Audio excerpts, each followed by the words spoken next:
പാഴ്വസ്തുക്കളും മാലിന്യങ്ങളും വലിച്ചെറിയുന്നവരെക്കുറിച്ച് അറിയിക്കൂ. സർക്കാർ തരും 2500 രൂപ. നമസ്കാരം, കൊട്ടാരക്കര മീഡിയയിലേക്ക് സ്വാഗതം. പൊതുസ്ഥലങ്ങളിലും ജലാശയങ്ങളിലും പാഴ്വസ്തുക്കളും മാലിന്യങ്ങളും വലിച്ചെറിയുന്നവരെക്കുറിച്ച് വിവരമറിയിച്ചാൽ പാരിതോഷികം.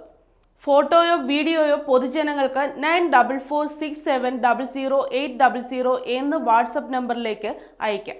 ആളെ തിരിച്ചറിയാൻ കഴിയുന്ന വിധത്തിലോ വണ്ടി നമ്പർ തിരിച്ചറിയാൻ കഴിയുന്ന വിധത്തിലോ ആവണം ഇത് അയക്കേണ്ടത്.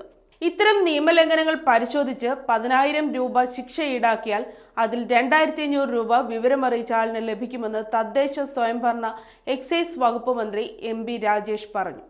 ഈ സൗകര്യം ഉപയോഗിച്ച് നിയമലംഘകരെ കണ്ടെത്താൻ പൊതുജനങ്ങൾ പരമാവധി മുന്നോട്ട് വരണമെന്നും മന്ത്രി അഭ്യർത്ഥിച്ചു. പൊതുസ്ഥലങ്ങളിലും ജലാശയങ്ങളിലും മാലിന്യം വലിച്ചെറിയുന്നവരിൽ നിന്ന് കനത്ത പിഴ ഈടാക്കുമെന്ന് മന്ത്രി MP രാജേഷ്. ഇതിനായുള്ള ക്യാമറ നിരീക്ഷണവും മറ്റ് പരിശോധനകളും കർശനമാക്കാൻ തദ്ദേശ ഭരണ സ്ഥാപനങ്ങൾ ഉൾപ്പെടെ ബന്ധപ്പെട്ട എല്ലാവർക്കും നിർദ്ദേശം നൽകിയിട്ടുണ്ടെന്നും മന്ത്രി അറിയിച്ചു.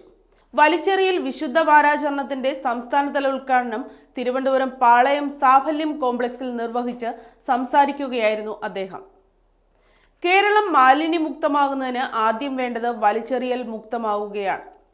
നമ്മുടെ നാട് പലതിലും മാതൃകയാണെങ്കിലും ഇക്കാര്യത്തിൽ അങ്ങനെയല്ല.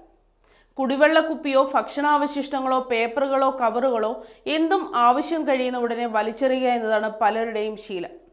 ഇത് ഒരു പരിഷ്കൃത സമൂഹത്തിന് യോജിച്ച പ്രവണതയല്ല.